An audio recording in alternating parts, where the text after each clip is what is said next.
po ako tapos magsalita nang ako ay sunduin ni Minority Leader Congressman Libanan at dalhin sa opisina ni Majority Leader Sandro Marcos.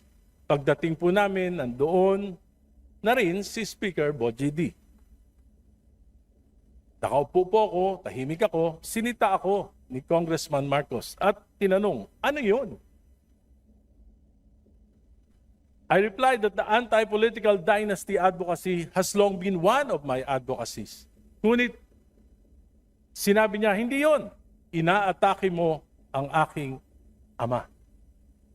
Ang sagot ko, ang kritisismo ay nakakatulong upang maituwid ang mga pagkakamali kung bukas ang isip ng mga nakikinig.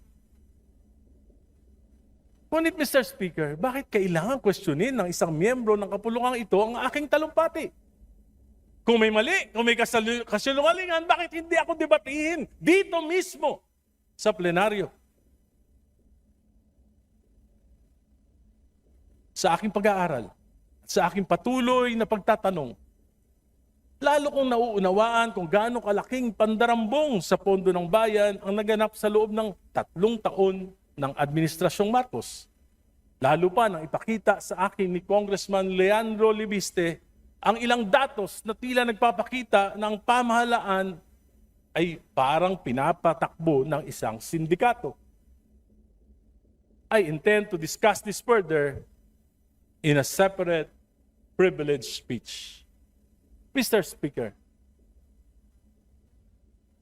every day I pray to the Lord to give me the courage and wisdom of discernment on what I should do with the responsibility entrusted to me. Madali sana para sa akin ang manahimik. Madali sana para sa akin na sumabay na lamang sa agos upang masiguro na mas tahimik ang buhay at baka manalo pa uli ako sa eleksyon sa 2028. Madali sana para sa akin na itigil na ang laban na ito na maaring tawagin ng iba na recklessness at padalos-dalos. But there is a greater calling, something that I cannot ignore, no matter how inconvenient it may be for me and for my family, something that I cannot close my eyes. Just like when the Lord called Abraham and said, "Go from your country and your father's home to the land that I will show you." And Abraham followed without hesitation. He followed the Lord. Even the uncertainty is unimaginable because he trusted that the Lord would guide him and that he was doing something for God and for his fellow men.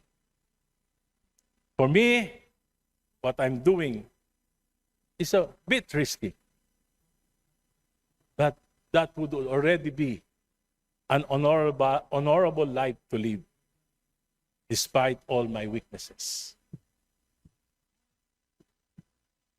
2 weeks ago, may isang gabinete ang kinausap ako.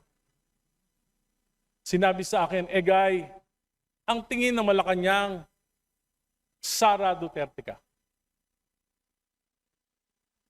Sabi ko po, nung panahon ng mga Duterte, ako yung kauna-unahan na nagsalita laban sa war on drugs. Tinanggalan pa nga ako ang distrito ng aking pondo ng 1 taon.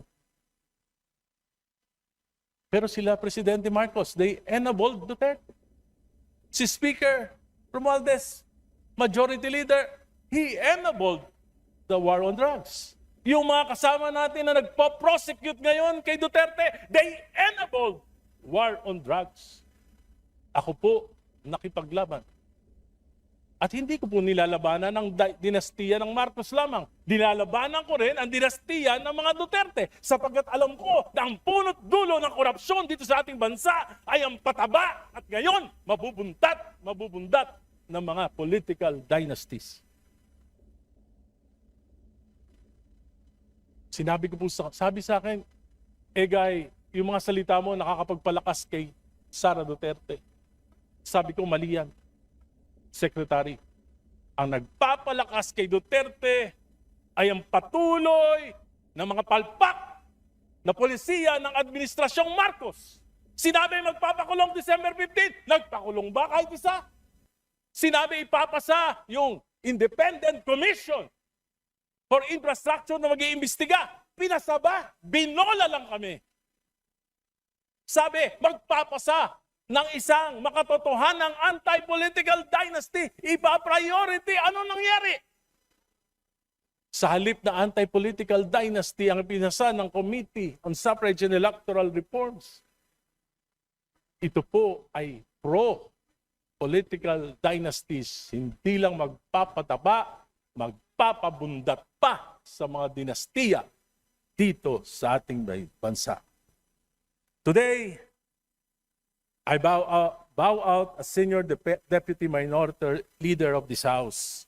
But I am even more emboldened to be a stronger voice against what is wrong with our system.